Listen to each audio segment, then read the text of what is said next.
ప్రార్థన చేసుకుందాం. మహాపరిశుద్ధుడా, కృపా కనికర సంపూర్ణుడా, నీ పరిశుద్ధులకి వందన స్తోత్రం అర్పిస్తున్నాను. అద్వితీయుడా, ఆది సంభూతుడా, గడిచినటువంటి కాలమంతా మమ్మల్ని క్షేమకరంగా కాచి కాపాడి నీ కృపలో భద్రపరిచారు ప్రభు. ఇంతవరకు సంతోషంగానైనా నిన్ను స్తుతించుకున్నాం, ఘనపరుచుకున్నాం, చక్కని శ్రేష్టమైన ఆరాధన జరిపించుకున్నారు నా ప్రభా. అయా, మరింత శ్రేష్టమైన సమయంలోకి మేము ప్రవేశించుకుంటున్నాం తండ్రి. ఈ యొక్క వాక్యం ధ్యానించుకునే సమయం, ఈ యొక్క వాక్యం మా పాదములకు దీపము, మా త్రోవలకు వెలుగే ఉంటున్నది నా ప్రభా. నీ యొక్క వాక్యమే లేకపోతే మా జీవితాలు ఎప్పుడో చీకట్లో అంధకార బంధనంలోనే ఉండేవి నా ప్రభా. నాయన అయ్యా, నీ యొక్క వెలుగులోకి మమ్మల్ని తీసుకొచ్చినందుకు నీ పాదాలకి స్తోత్రం అర్పిస్తూ ఉన్నాను దేవా. మరింతగా నా ప్రభా దేవనైనా అయ్యా నైనా నీ పట్ల విశ్వాసం కలిగి ప్రభు, నీ పట్ల ప్రభు భయభక్తులతో మేము జీవించడానికి సహాయం దయచేయమని మా ప్రభువును మా రక్షకుని ప్రియకుమారుడు యేసుక్రీస్తు వారి అతి శ్రేష్టమైన నామములో మిక్కిలి వెనుమగా వేడుకొనుచున్నాము తండ్రి. ఆమెన్.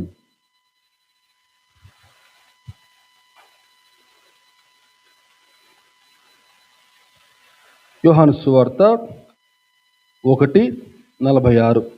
అందుకు నతానీయేలు, నజరేతులో నుంచి మంచిది ఏదైనా రాగలదా అని అతనిని అడగగా, వచ్చి చూడుమని ఫిలిప్పు అతనితో నేను.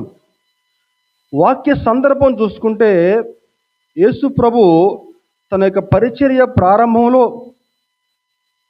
మొట్టమొదటి శిష్యులు అంద్రియా, అలాగే సీమోను, ఫిలిప్పు, ఈ ముగ్గురు కూడా యేసు ప్రభుకు శిష్యులుగా ఉండేవారు. మొట్టమొదటి శిష్యుడు అంద్రియా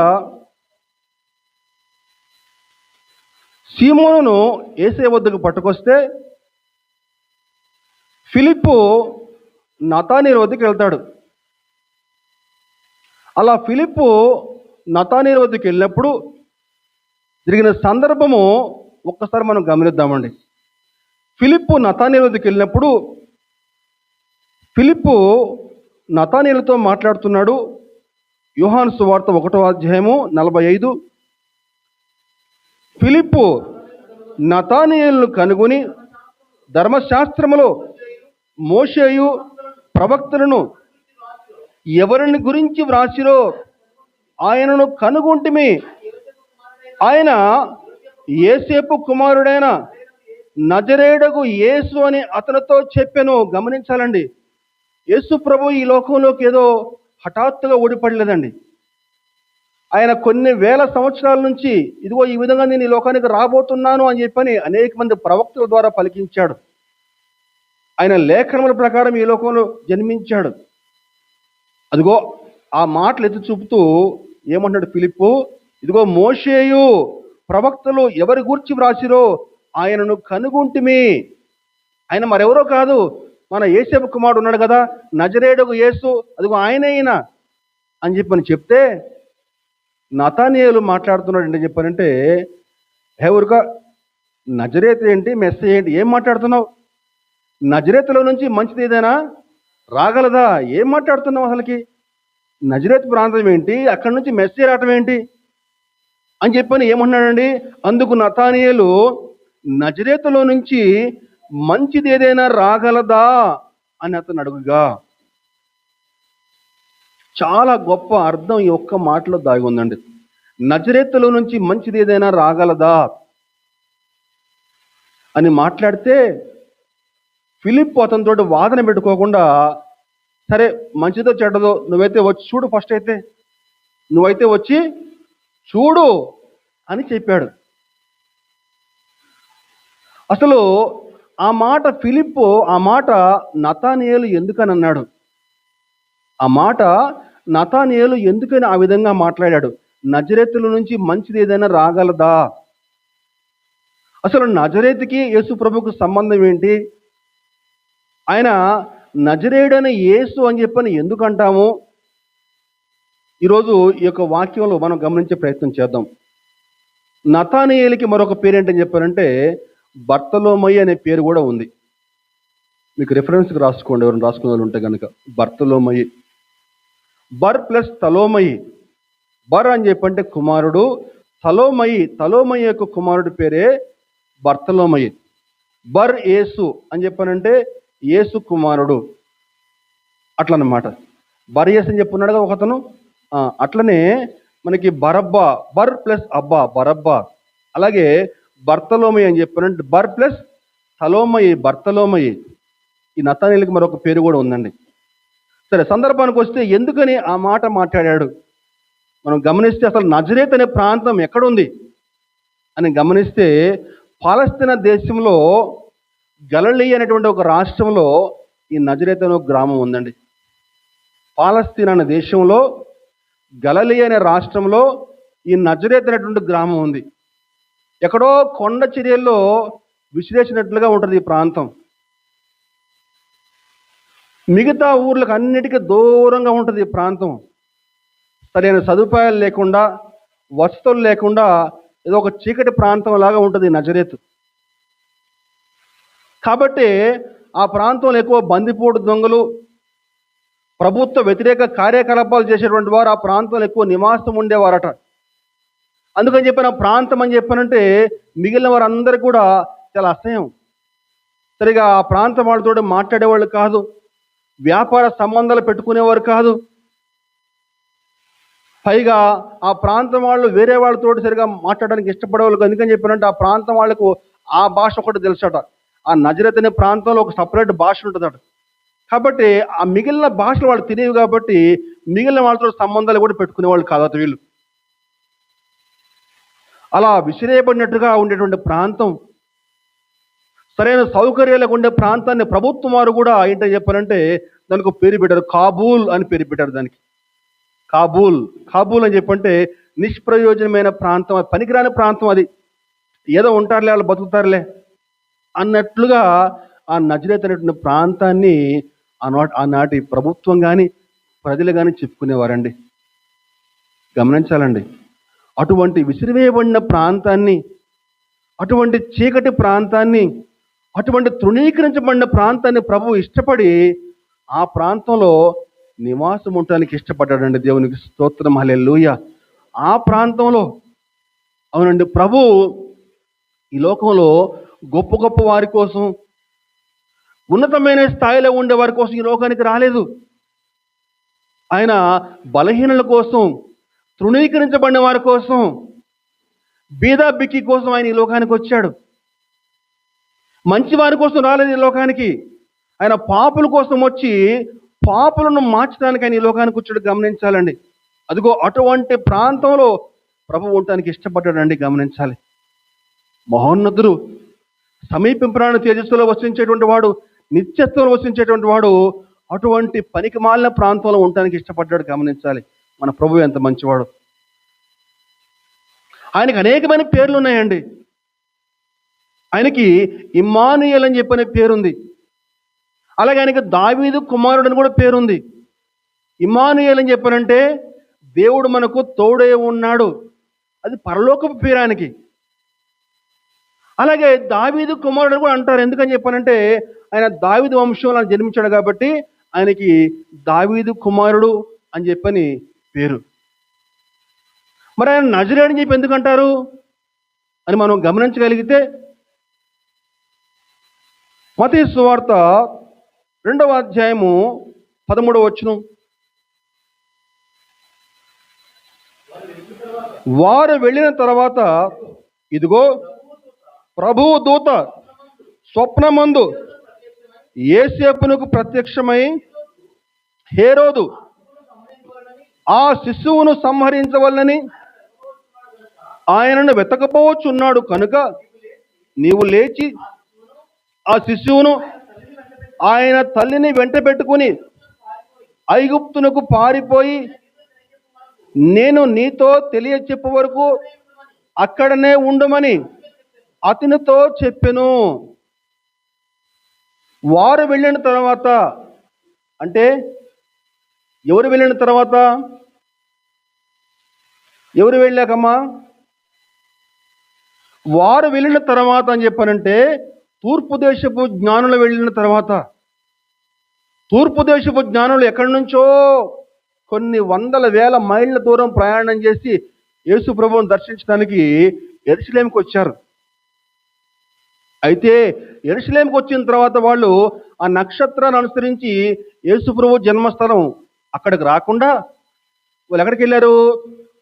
రాజగృహంకి వెళ్ళారు, రాజప్రసాదానికి వెళ్ళారు. ఎందుకని చెప్పాడు? ఆయన రాజులకు రాజు కదా, రాజులకు రాజు కాబట్టి ఖచ్చితంగా రాజభవనంలో జన్మిస్తాడు. రాజులకు రాజు అని చెప్పానంటే పశువుల పాకలో ఎట్లా జన్మిస్తాడు అని చెప్పని వాళ్ళు రాజభవనానికి వెళ్ళారు. రాజభవనానికి వెళ్ళి ఒక్క పేజీ మనం పక్క తిప్పినట్లయితే ఏమడుతున్నారు వాళ్ళు? యూదుల రాజుగా పుట్టినవాడు ఎక్కడున్నాడు అని అడుగుతున్నారండి. అంతవరకు నక్షత్రాన్ని ఆధారం చేసుకుని వారు ప్రయాణించారు. కానీ యెరూషలేముకి వచ్చిన తర్వాత వాళ్ళు ఆ నక్షత్రాన్ని మర్చిపోయి తమ జ్ఞానం మీద ఆధారపడ్డారు. ఏముందు వచ్చాం కదా, రాజభవనంలో ఉండే ఉంటాడు ఖచ్చితంగా అని బయట వెళ్ళిపోయారు అక్కడికి. దానివల్ల ఎంత ప్రమాదమైందయ్యా అని చెప్పానంటే, హేరోదు మహారాజు యూదుల రాజుగా పుట్టినవాడు ఎక్కడున్నాడు అని చెప్పని మాట్లాడగానే, రాజు నేను ఎక్కడుంటే మళ్ళీ యూదుల రాజు ఏంటబ్బా అని చెప్పని ఏమంటున్నాడు? శాస్త్రులను పిలిపించి ఏమంటున్నాడు? క్రీస్తు ఎక్కడ పుడతాడు అని చెప్పని వాళ్ళు అడుగుతున్నాడు అండి. క్రీస్తు ఎక్కడ పుడతాడు అని చెప్పినట్టు వాళ్ళు ఏమంటున్నారు? యూదయ బెత్లెహేములోనే జన్మిస్తాడు కదా అని చెప్పి వాళ్ళు గ్రంథాలు తెరిచి చెప్తున్నారు. అలా చెప్పినప్పుడు ఆ రాజు కపటంగా వాళ్ళతో ఏమంటాడు? మీరు వెళ్ళి ఆ శిశువును చూచి దర్శించి ఆయన ఎక్కడ జన్మించాడో, ఆయన ప్రస్తుతం ఇప్పుడు ఎక్కడ ఉంటున్నాడో తిరిగి మళ్ళా నాకు వచ్చి చెప్పండి అని చెప్పి పంపిస్తాడు.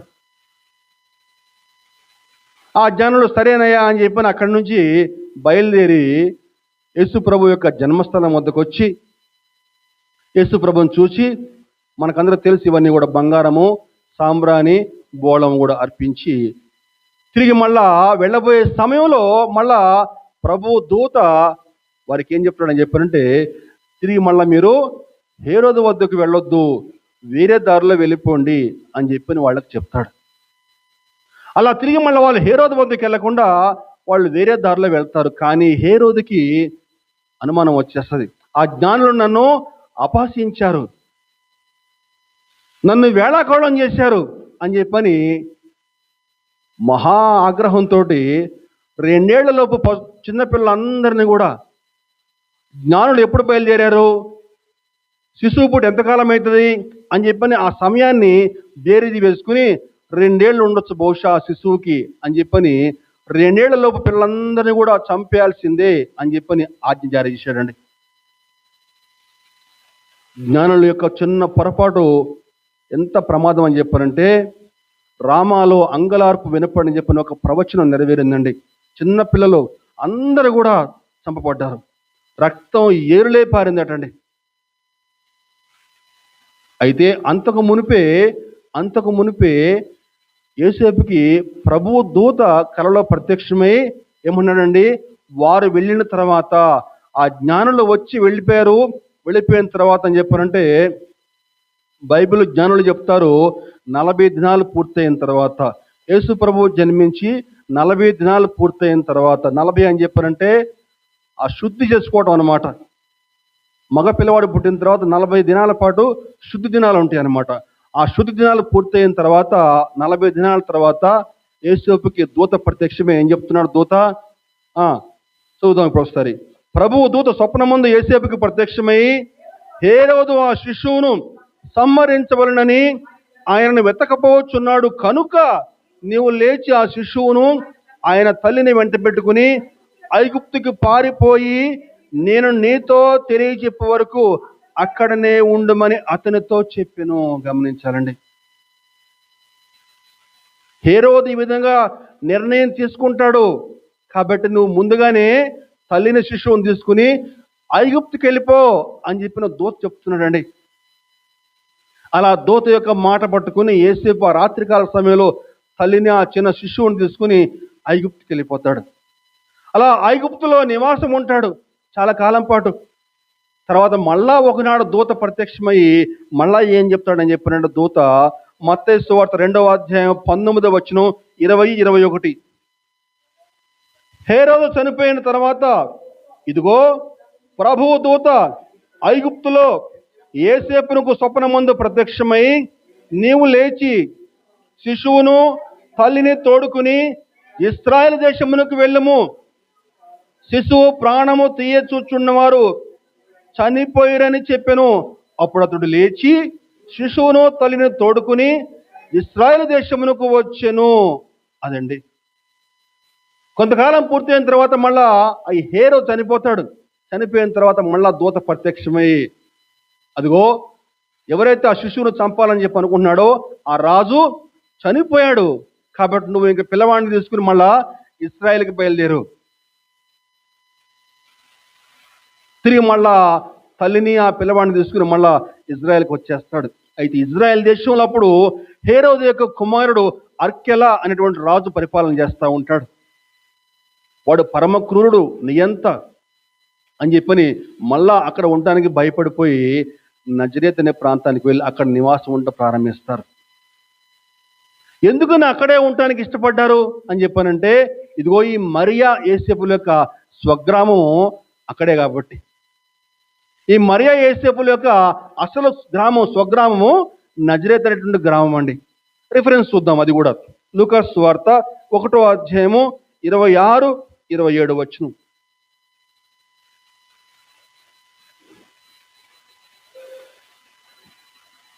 ఆరవ నెలలో గాబ్రియేలును దేవదూత గలిలయలోని నజరేతను ఊరిలో దావీదు వంశస్థుడైన యోసేపు అను ఒక పురుషునికి ప్రధానము చేయబడిన కన్యక యొద్దకు దేవుని చేత పంపబడును. ఎక్కడుందండి మరియా? నజరేత్ అనే ఊరిలో ఉందండి. అంటే ఆమె యొక్క స్వగ్రామం ఎక్కడ? నజరేతు. మరొక రిఫరెన్స్ కూడా చెప్తాను. లూకా సువార్త 2వ అధ్యాయము 39.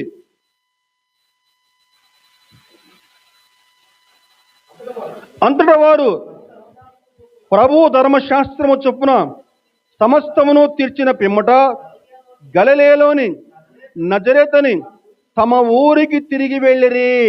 ఎవరి ఊరికండి? తమ ఊరికి తిరిగి వెళ్ళారంటే ఈ నజరేత్ అనేటువంటి ప్రాంతము వాళ్ళ సొంత ఊరు అన్నమాట. కాబట్టి అక్కడికి వెళ్ళి నివాసం ఉండడం ప్రారంభించారు. అదిగో ఆ విధంగా యేసు ప్రభు ఆ విధంగా పెద్దవాడే వరకు నజరేతులోని 30 ఏళ్ల పాటు అక్కడే నివాసం ఉంటా వచ్చాడు. మనుషుల దయలోను దేవుని దయలో చక్కగా వర్ధిల్లుతూ తండ్రికి చేదోడవాదుగా వడ్రంగి పనిలో సహాయపడుతూ 30 ఏళ్ల వరకు ఆ నజరేతు ప్రాంతంలో యేసు ప్రభు నివాసం ఉంటా వచ్చాడు. కాబట్టి ఆయనకి నజరేయుడు అని చెప్పనే పేరు పడిందండి. అదిగో ఆ నజరేత్ అనే ఊరి నుంచే మనకి 30 ఏళ్ళు దాటిన తర్వాత యోర్దాన్ నదికి రావటము, యోర్దాన్ నదిలో యోహాను చేత బాప్తిసం తీసుకోవటము, బాప్తిసం తీసుకుని తన యొక్క పరిచర్య ప్రారంభించడం జరిగింది. అలా పరిచర్య ప్రారంభించినప్పుడు మొట్టమొదటిగా అంద్రియా, సీమోను, ఫిలిప్పు 3 శిష్యులుగా ఉండేవారు. అదిగో అదే సమయంలోనే మనకి ఫిలిప్పు నతానీయేలు వద్దకు వెళ్ళినప్పుడు జరిగిన సందర్భమే ఈ సందర్భం అండి. ఏమంటాడు నతానీయేలు? నజరేతుల నుంచి మంచిది ఏదైనా రాగలదా? ఆనాటి కాలంలో ఈ యొక్క యూదులందరూ కూడా రోమా ప్రభుత్వం కింద ఉండేవాళ్ళు. రోమా గవర్నమెంట్ ప్రజల్ని బహు కఠినంగా పరిపాలన చేసేదని, భయంకరమైన పన్నులు విధించేది. రోమా ప్రభుత్వం సంఖ్యల కింద ఎప్పుడు ఈ పాలన మనకి వదిలిపోతుందా అని చెప్పిన ప్రజలు ఎంతో ఆశతో ఎదురు చూసేటువంటి వాళ్ళు. రోమా సైనికులు అని చెప్పిన అందరికీ అసహ్యం ఆనాటి కాలంలో. అదిగో ఆ రోమా సైనికులు షెల్టర్ కోసము ఈ నజరేతు ప్రాంతంలో నివాసం ఉండేవాళ్ళట. కాబట్టి నజరేతులో ఉండేవారని చెప్పినట్టు అందరికీ చాలా అసహ్యం. ఎందుకని చెప్పంటే ఆ షెల్టర్ రోమా సైనికులు అక్కడే ఉంటున్నారు కాబట్టి అక్కడ ఉండే వాళ్ళందరూ కూడా ఈ రోమీలకు సహకారంగా ఉంటారేమో అని చెప్పని అక్కడ వాళ్ళతో మాట్లాడాలని చెప్పంటే వీళ్ళకి బాగా కోపం అట యూదులందరికీ కూడా. కాబట్టి నజరేతు వారని చెప్పంటే వీళ్ళకి చాలా కోపము, అసహ్యం కూడా. కాబట్టి యేసు ప్రభువుని ఆ ప్రాంత ప్రజలు ఎవరు కూడా ఇష్టపడలేదు, అంగీకరించలేదండి. నజరేతులో నుంచి మంచిది ఏదైనా రాగలదా అని చెప్పని నతానీయేలు కూడా తిరస్కరించాడు. కానీ ప్రభు అటువంటి తిరస్కరించబడిన ప్రాంతాన్ని, అటువంటి తృణీకరించబడిన ప్రాంతాన్ని, అటువంటి చీకటి ప్రాంతాన్ని ఇష్టపడి అక్కడ నివాసం ఉండడానికి ఇష్టపడి నజరేయుడుగా పిలిపించుకోవడానికి ఇష్టపడ్డాడండి. అటువంటి చీకటి ప్రాంతాన్ని, అటువంటి బలహీన ప్రాంతాన్ని ప్రభు ఎంతగా హెచ్చించాడో మనకి తర్వాత చూస్తే మనకి ఎంతో ఆశ్చర్యం అనిపిస్తుంది. ఒక్కొక్క అంశం ఈరోజు చెప్తాను మీకు. ఒక 5 అంశాలు ఏ విధంగా నజరేతు హెచ్చించబడింది. ఒక చిగురు వటవృక్షంగా ఏ విధంగా మారిపోయింది. అసలు ఏంటంటే నజరేతు అని చెప్పానంటే, నజరేతు అని చెప్పానంటే అది హిబ్రూ పదంలో నుంచి వచ్చింది మనకి. నజరేత్ అని చెప్పారంటే దాన్ని నెట్జర్ అని చెప్పి పిలుస్తారు. నెట్జర్ నుంచే నజరేత్ వచ్చింది. దాన్ని నజర్ అని కూడా పిలుస్తారు. నజర్ అని చెప్పానంటే చిగురు అని అర్థం. చిగురు. పోయిన వారం మనం చెప్పుకున్నాం. ఏం చెప్పుకున్నాం మనం? ఎవరికైనా గుర్తుందా పోయిన వారం వాక్యం? చిగురు గురించి చెప్పుకున్నాం. యెషయా మొద్దు నుంచి చిగురు పుట్టును అనే ప్రవచనం ఆనాడు యెషయా 700 ఏళ్ల క్రితం ప్రవచించాడని చెప్పుకున్నామండి. ఇదిగో దానికి ఖచ్చితమైన నెరవేర్పు ఇదే. యెషయా మొద్దు నుంచి చిగురు అని చెప్పంటే ఇదే నజరేతు అంటే చిగురు అన్నమాట. దానికి ఖచ్చితమైన నెరవేర్పు అన్నమాట. యెషయా మొద్దు నుంచి చిగురు పుట్టును. అదిగో ఆ చిగురు పెరిగి పెద్దదై ఒక వటవృక్షంగా మారిపోయి ఆ యొక్క వటవృక్షపు నీడలో అనేక మంది ఆశ్రయం పొందారండి. ఎంతో మంది బేదలైన వారు ఆ యొక్క వటవృక్షం కింద ఆశ్రయం పొందారు. ఆ వటవృక్షం కిందకి నువ్వు వస్తే ఈరోజు నీకు నెమ్మది. ఆ వటవృక్షం కిందకి నువ్వు వస్తే నీ కుటుంబానికి నెమ్మది, నీ కుటుంబానికి ఆశీర్వాదం, నీ కుటుంబానికి సంతోషం. ఈరోజు ఆ వటవృక్షపు నీడలోకి నువ్వు వచ్చావా? నీ కుటుంబం వచ్చిందా? ఒక్కసారి పరిశీలన చేసుకో. అటువంటి నజరేతు పట్టణం ఏ విధంగా హెచ్చించబడింది మనం ఒక్కొక్కటి చూద్దామండి. మొట్టమొదటిగా శిలువపై హెచ్చించబడిన నజరేతు. ఒక్కొక్క అంశం రాసుకునే వాళ్ళంటే రాసుకోవచ్చు. శిలువపై హెచ్చించబడిన నజరేతు. యోహాను సువార్త 19వ అధ్యాయము 19వ వచనం.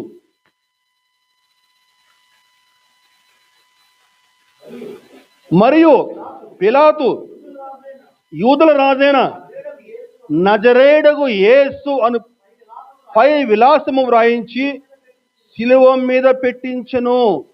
ఏమని రాసిపించాడమ్మా? యూదుల రాజైన నజరేయుడగు యేసు అని రాయించాడండి. అది తెలుగులో.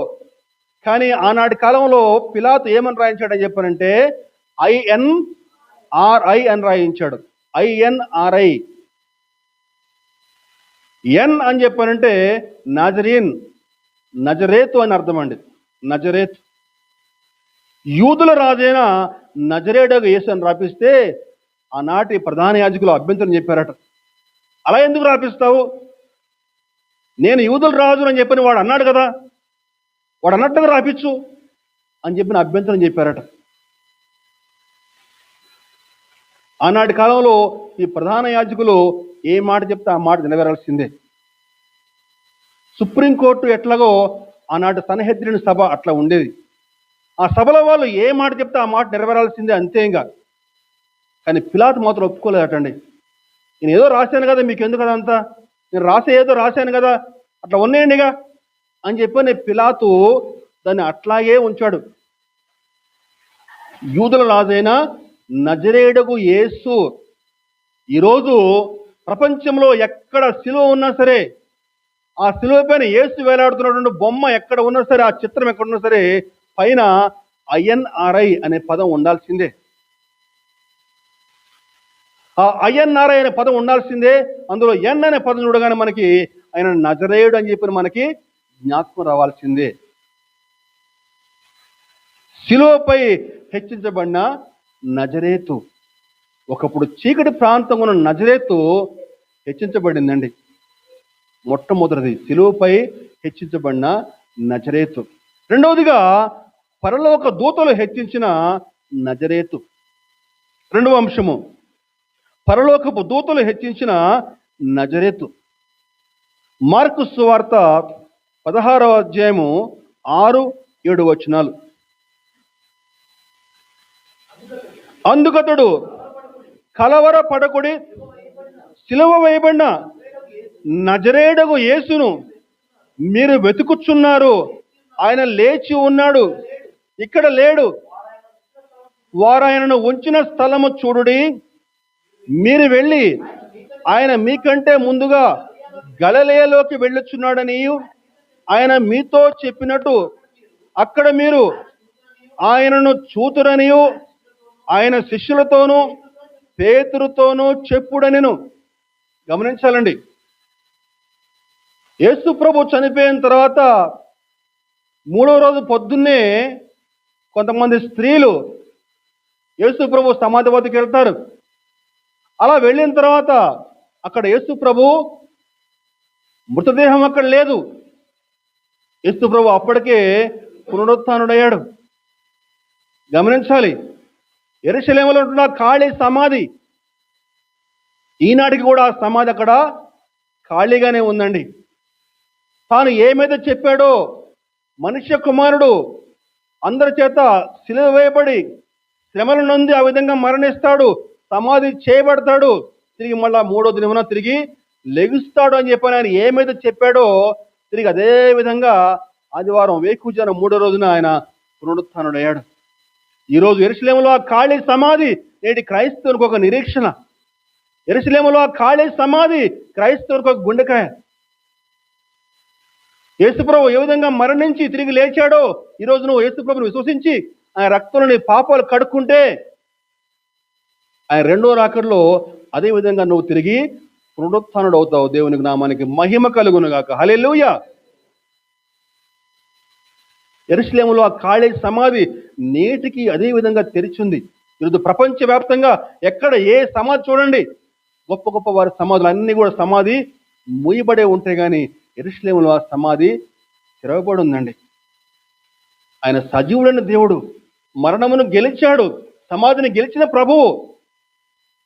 ఆయన నమ్మి ఆయన పట్ల విశ్వాసం ఉంచి నువ్వు ఆయన రక్తంలో నీ పాపాలు కడుక్కుని బాప్తిసం తీసుకుంటే ఆ 2వ రాకడలో ఒకళ్ళు సజీవుడుగా ఉంటే మహిమ శరీరం ధరించి ఒక్కసారిగా నువ్వు మధ్యాకాశానికి ఎత్తబడతావు. ఒకవేళ మరణిస్తే ఆయన శబ్దం విని, ఉంది కదా యోహాను సువార్తలో 5వ అధ్యాయంలో, ఆయన శబ్దం విని చూద్దాం ఒకసారి. యోహాను సువార్త 5వ అధ్యాయం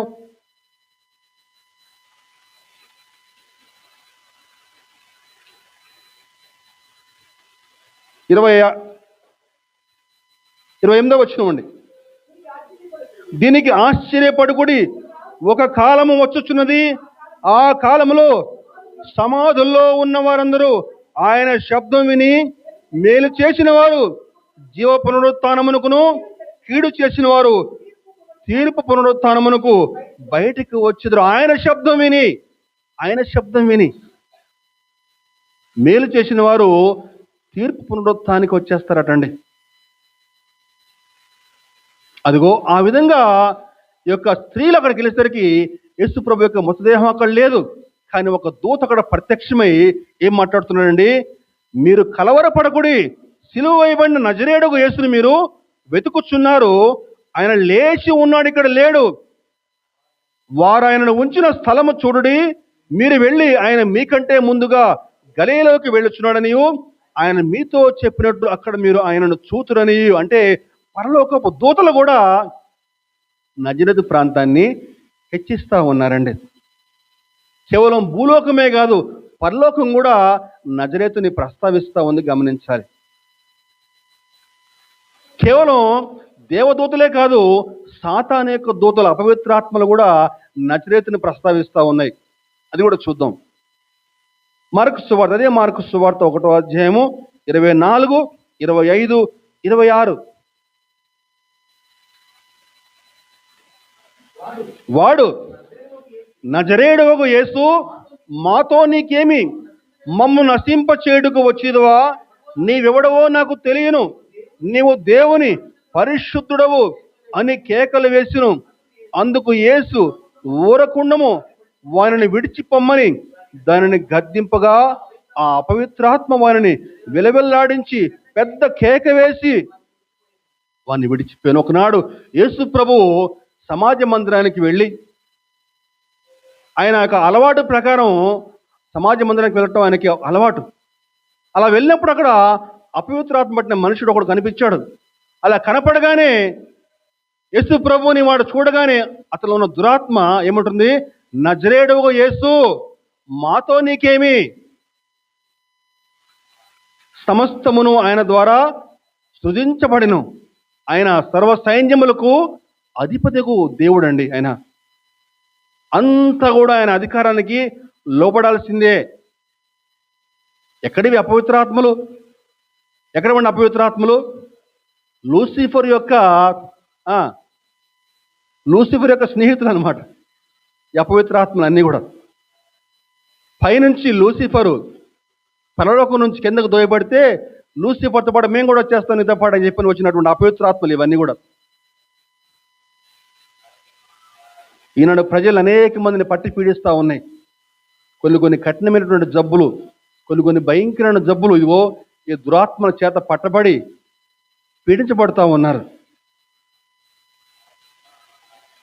నజరేయుడగు యేసు మాతో నీకేమి అని చెప్పినప్పుడు అనగానే యేసు ప్రభు ఏమంటున్నాడు, అందుకు యేసు ఊరకుండము, వారిని విడిచిపోమ్మని దానిని గద్దింపగా ఆ అపవిత్రాత్మ వారిని వెలువెల్లాడించి పెద్ద కేక వేసి వాని విడిచిపోయాను. సాతాను యొక్క దూతలు అపవిత్రాత్మలు కూడా నజరేతుని ప్రస్తావిస్తా హెచ్చిస్తా ఉన్నాయి. 3 చెప్పుకున్నాం కదా. ఏం చెప్పుకున్నామండి? 3 ఒకటి చెప్పండి. శిలువపై హెచ్చించబడిన నజరేతు, పరలోకపు దూతలు హెచ్చించిన నజరేతు, అలాగే సాతాను యొక్క దూతలు కూడా ప్రస్తావిస్తున్నటువంటి నజరేతు. తర్వాత అపోస్తలులు హెచ్చించిన నజరేతు, అపోస్తలులు హెచ్చించిన నజరేతు.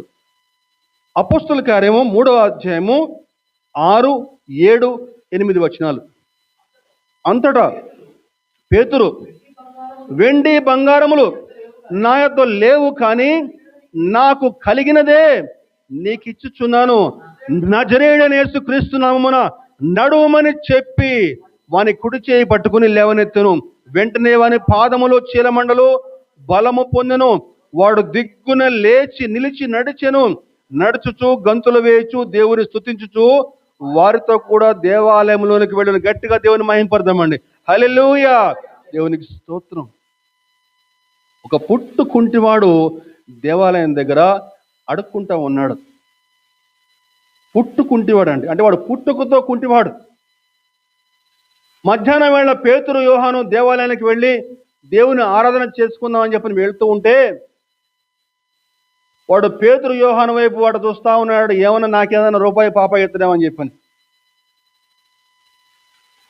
చూస్తూ ఉంటే పేతురు, యోహాను వాడి వైపు చూసి ఏమంటున్నారండి, వెండి బంగారములు మా వద్ద లేవు, కానీ మా వద్ద ఉన్నదే నీకు ఇస్తున్నాను. ఏమంటున్నాడు, నజరేయుడైన యేసుక్రీస్తు నామమున నడుమని చెప్పి.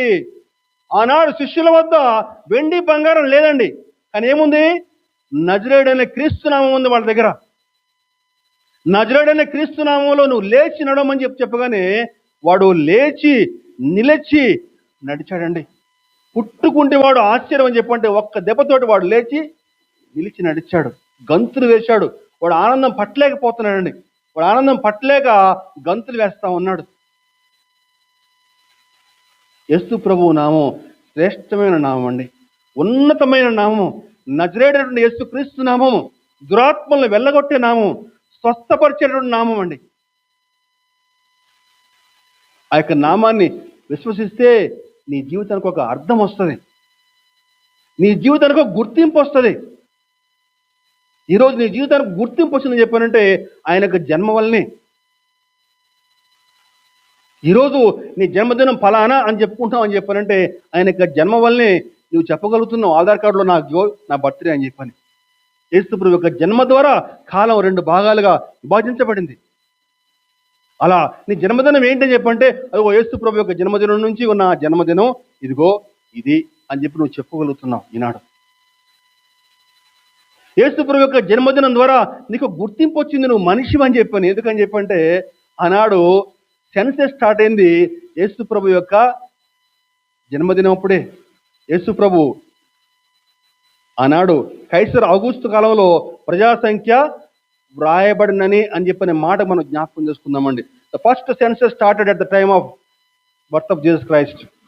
అప్పుడే యేసు ప్రభు జన్మించినప్పుడే అప్పుడే మొట్టమొదటి సెన్సస్ ఎంతమంది ప్రజలు ఉన్నారు ఈ లోకంలో తెలుసుకోవాలని చెప్పి మొట్టమొదటిగా ఆ యొక్క ఆగుస్తు, మీకు కావాలంటే గూగుల్లో సెర్చ్ చేసుకోవచ్చు, కైసర్ ఆగుస్తు కాలంలో మొట్టమొదటి సెన్సస్ స్టార్ట్ అయింది. అప్పుడే ప్రజలు ఎంతమంది ఉన్నారు అసలు ఈ లోకంలో అంటే అంతకుముందు ప్రజలు జంతువులు ఒకటే అన్నమాట. అందులో లోతు అర్థం మనం గ్రహించాలి. ఆ యేసు ప్రభువు జన్మించడం ద్వారా నువ్వు ప్రత్యేకించబడ్డావు, జంతువుల్లోంచి నువ్వు వేరు చేయబడ్డావు, నువ్వు మనిషి అని చెప్పి నీకు ఒక గుర్తింపు వచ్చింది. నీ జన్మదినం జరుపుకోగలుగుతున్నావు. కాలం 2 భాగాలుగా విభాగించబడింది. శ్రేష్టమైన నామం యేసుక్రీస్తు నామం అండి. తర్వాత చూసుకుంటే మన అనుదిన స్వస్థత ప్రార్థనలో హెచ్చించబడుతున్న నజరేతు. ఈరోజు మనం ప్రతిరోజు కూడా ప్రార్థన చేసుకునేటప్పుడు మన యొక్క పశ్చాత్తాప ప్రార్థనలో, కృతజ్ఞత ప్రార్థనలో, స్వస్థత ప్రార్థనలో ఏమంటామండి? నజరేయుడైన యేసుక్రీస్తు వారి అతి శ్రేష్టమైన నామమున అడిగి వేడుకొనుచున్నాము తండ్రి అని చెప్పని మనం మాట్లాడుతూ ఉంటామండి, ప్రార్థన చేస్తూ ఉంటాం. నజరేయుడైనటువంటి యేసుక్రీస్తు నామం.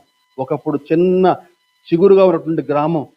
యేసు ప్రభు ఆ యొక్క నజరేతులో నివాసం ఉండటం వల్ల నిరుపయోగంగా ఉన్న ఆ యొక్క నజరేతు గ్రామం ఒక పెద్ద వటవృక్షంగా మారిపోయిందండి. దేవునికి స్తోత్రం, హల్లెలూయా. యేసు ప్రభు ఎక్కడ అడుగు పెడితే అక్కడ, యేసు ప్రభు ఎక్కడ నివాసం ఉంటే ఆ ప్రాంతానికి ఒక ఘనత. ఈరోజు యేసు ప్రభు నీ హృదయంలో నివాసం ఉంటే, నీ హృదయంలో యేసయ్యకు స్థానం ఇస్తే నీ ఘనత. యేసు ప్రభువుకు నీ హృదయంలో నివాసం ఇస్తే నీకు ఒక సంతోషం, సమాధానం, నీ కుటుంబానికి ఆశీర్వాదం. నీ హృదయంలో యేసు ప్రభు నివాసం ఉంటున్నాడా? ప్రశ్నించుకో. ఈరోజు నీ ఆత్మీయ స్థితి ఏ విధంగా ఉంది? అయితే నిరుపయోగంగా మారిన నజరేతు పట్టణం, నజరేతు గ్రామం ఆ విధంగా హెచ్చించబడితే నజరేతు ప్రాంత ప్రజలు యేసు ప్రభువుని ఎంతగా మెచ్చుకోవాలండి? ఏమండి, ఎలా జీవించాలి వాళ్ళు? గమనించండి. ఒక ఒలింపిక్ గేమ్ అవుతుంది అనుకోండి. ఒక ఒలింపిక్ గేమ్లో చక్కగా మెడల్ సంపాదిస్తే తిరిగి మళ్ళీ వాళ్ళ ప్రాంతానికి వచ్చినప్పుడు ఎంత హంగామా ఉంటుంది, అవునా కదా? మొన్న మనకి లేడీస్ ఏదో క్రికెట్ అయ్యింది. వాళ్ళు తిరిగి మళ్ళీ వాళ్ళ ప్రాంతానికి కాదు, అక్కడ మన ఎయిర్పోర్ట్లో దిగగానే ఎంత హడావుడి. ఏమండి, పూల దండలు, తీన్మార్ స్టెప్పులు, లేకపోతే ఇంకేంది. మొన్న మన సినీ యాక్టర్ ఒక ఆమె ఏదో అథ్లెటిక్స్లో మంచి 4 మెడల్స్ వచ్చినాయట. మనం చూశాను నేను ఫేస్బుక్లో ఒక వీడియో ఒకటి. ఒక్కొక్కళ్ళు ఎంత డ్యాన్సులు చేస్తున్నారు, ఎంత శబ్దాలు. కానీ యేసు ప్రభువు అన్ని అద్భుతాలు చేసి, అన్ని ఆశ్చర్యకార్యాలు చేసి, అటువంటి అద్భుతాలు చేసి తన స్వగ్రామానికి వస్తే ఆయన స్వస్థతలు కళ్ళారా చూసి కూడా నజరేతు ప్రజలు ఏమంటున్నారని చెప్పానంటే, అసలుకి కృతజ్ఞత ఏమి లేకుండా ఏం మాట్లాడుతున్నారని చెప్పానంటే, మత్తయి సువార్త 13వ అధ్యాయము 53, 54, 55 చూస్తే, యేసు ఈ ఉపమానములు చెప్పి చాలించిన తర్వాత ఆయన అక్కడి నుండి వెళ్ళి స్వదేశమునకు వచ్చి సమాజ మందిరములలో వారికి బోధించుచుండెను. అందువలన వారు ఆశ్చర్యపడి, ఈ జ్ఞానమును, ఈ అద్భుతములు ఇతనికి ఎక్కడి నుండి వచ్చినవి? ఈయన వడ్లవాని కుమారుడు కాదా? ఈయన తల్లి పేరు మరియ కాదా? యాకోబు, యేసేపు, సీమోను, యూదా అనువారు ఇతని సోదరులు కారారే? ఈయన మన వడ్లైన కుమారుడు కదా, ఈయన మన వడ్రంగైన కొడుకు కదా, నిన్న మొన్నటిదాకా మన పక్కనే ఉన్నాడు కదా. ఏమండి, తల్లి పేరు యేసేపు, మరియనే కదా. అరే ఈయనేంది ఎంత ఇటు చేస్తున్నాడు? వాళ్ళకి ఈయనకి ఎంత జ్ఞానం ఎక్కడి నుండి వచ్చింది? వాళ్ళకి ఏదో కనికట్టు ఏమైనా మాయ ఉండొచ్చేమో అని చెప్పిన వాళ్ళ ఇంటి వారు కూడా చేసిన పని చూస్తేనండి బాధ వస్తుంది, కన్నీళ్ళు వస్తాయి. ఒక మాట చూపిస్తాను మనకి. మార్కు సువార్త 3వ అధ్యాయం 21వ వచనం చూస్తే, మార్కు సువార్త 3:21 చూస్తే, ఆయన ఇంటి వారు సంగతి విని ఆయనకు మతి చెలించి ఉన్నదని చెప్పి ఆయన్ని పట్టుకోబోయారటండి. ఆయనకి మెంటల్ ఎక్కింది అని చెప్పని పట్టుకోబోయారట. ఆయనకి మతి చెలించింది, ఆయనకి మెంటల్ వచ్చిందని చెప్పని ఆయన పట్టుకోబోయారటండి. ఎవరిని? యేసుక్రీస్తు ప్రభువునండి. ఆయన ఈ లోకమునకు వెలుగుగా వచ్చాడు, కానీ చీకటి ఆ వెలుగును గ్రహించలేకపోయింది. నేను అబ్రహాం కంటే ముందుగా ఉన్నవాడని చెప్పాడు ప్రభు. అబ్రహాం కంటే ముందుగా ఉన్నవాడా? నీకు పట్టుమని 30 ఏళ్ళు కూడా లేవే, నువ్వు అబ్రహాం కంటే ముందుగా ఎట్లా ఉంటావు అని చెప్పి ఆయన అపహసించారు, గేలు చేశారు. నీకు దయ్యాలు బట్టి అందుకని అటు చేస్తున్నావు నువ్వు అని చెప్పని అవమానించారు ఆయన్ని. అటువంటి అన్ని అవమానాలు తట్టుకుని నీకోసం మన కోసం ప్రభు శిలువ మరణం చివరి రక్త బొట్టు వరకు శిలువపై వేలాడుతూ ఆకాశానికి భూమికి మధ్య తన అమూల్యమైనటువంటి రక్తాన్ని కార్చి మనకు నిత్య జీవాన్ని ఇవ్వడానికి ఆయన మరణించాడండి. కానీ ఈరోజు నువ్వెలా జీవిస్తున్నావు? నజరేతు వాళ్ళు ఆ విధంగా కృతజ్ఞత లేకుండా జీవిస్తూ ఉన్నారు. కానీ ఈరోజు, ఒకనాడు నీ జీవితం ఎలా ఉండేది? మందిరానికి రాకముందు, యేసు ప్రభు నీకు పరిచయం కాకముందు నీ జీవితం ఎట్లా ఉండేది? తాడు బొంగరం లేకుండా, ఇల్లు వాకిలు లేకుండా ఉన్న జీవితం దేవుని మందిరానికి వచ్చిన తర్వాత నీకు దేవుడు ఒక చక్కని ఇల్లు ఇస్తే, చక్కని ఉద్యోగం ఇస్తే, ఈనాడు ఆదివారం కూడా మందిరానికి రావడం నీకు చాలా కష్టమైపోతా ఉంది. దేవుణ్ణి మనం ఆరాధన చేద్దామండి. దేవుణ్ణి ఆరాధన చేద్దాం, హృదయపూర్తిగా ఆరాధన చేద్దామండి. ఆయన్ని మీరు సేవిస్తే, ఆయన గట్టిగా ఆనుకుంటే మీ కుటుంబానికి నెమ్మది, ఆశీర్వాదం. ఇక్కడికి వచ్చి మీ యొక్క సంపాదన ఏమని చెప్పి అంటలే, కాసేపు కూర్చుని దేవుని ఆరాధన చేయండి, 4 మాటలు వినిపోండి అని చెప్తున్నాం అంతే. అంతకంటే ఇంకేం అక్కర్లేదు. దేవుడి కొద్ది మాటలు దీవించును గాక. ఆమేన్.